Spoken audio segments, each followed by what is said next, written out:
اندھیرے گھر کا سایہ راولپنڈی کے ایک پرانے علاقے میں ایک بڑا مغل گھر تھا۔ لوگ کہتے تھے کہ اس گھر میں کئی سال پہلے ایک خاندان رہتا تھا جو اچانک ایک رات غائب ہو گیا۔ اس کے بعد سے کوئی وہاں رہنے کی ہمت نہیں کرتا تھا۔ ایک دن یونیورسٹی کا طالب علم ریحان اپنے دوستوں کے ساتھ اس گھر کے پاس سے گزرا۔ دوستوں نے اسے بتایا کہ اس گھر میں رات کو عجیب آوازیں آتی ہیں۔ ریحان کو یہ سب کہانیاں جھوٹ لگی۔ اس نے فیصلہ کیا کہ وہ ایک رات اس گھر میں گزارے گا۔ رات کے تقریباً 12 بجے ریحان ایک ٹارچ اور موبائل لے کر اس گھر میں داخل ہوا۔ دروازہ آہستہ آہستہ چرچراتا ہوا کھلا۔ اندر ہر طرف گرد تھی اور دیواروں پر پرانی تصویریں لگی ہوئی تھیں۔ وہ آہستہ آہستہ اندر چلنے لگا۔ اچانک اوپر والے کمرے سے کسی کے چلنے کی آواز آئی۔ ریحان نے سوچا شاید کوئی جانور ہو۔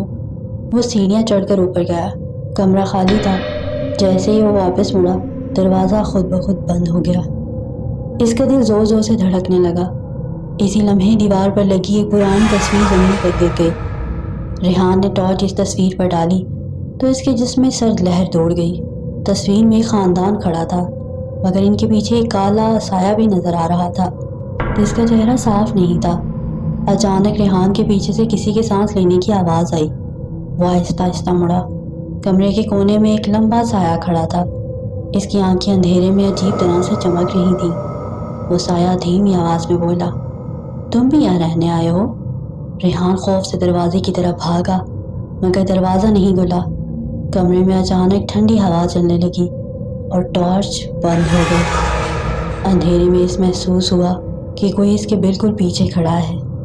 اگلی صبح محلے والوں نے دیکھا کہ گھر کا دروازہ کھلا ہوا ہے، مگر ریحان کہیں نظر نہیں آیا۔ چند دن بعد کسی نے اس پرانی دیوار پر ایک نئی تصویر دیکھی۔ اسی تصویر میں وہی پرانا خاندان کھڑا تھا اور ان کے ساتھ ریحان بھی کھڑا تھا۔ لوگ کہتے ہیں کہ جو بھی اس گھر میں رات گزارتا ہے وہ کبھی واپس نہیں آتا۔ مزید ایسی کہانیاں سننے کے لیے میرے چینل کو لائک اینڈ سبسکرائب ضرور کیجیے۔ شکریہ۔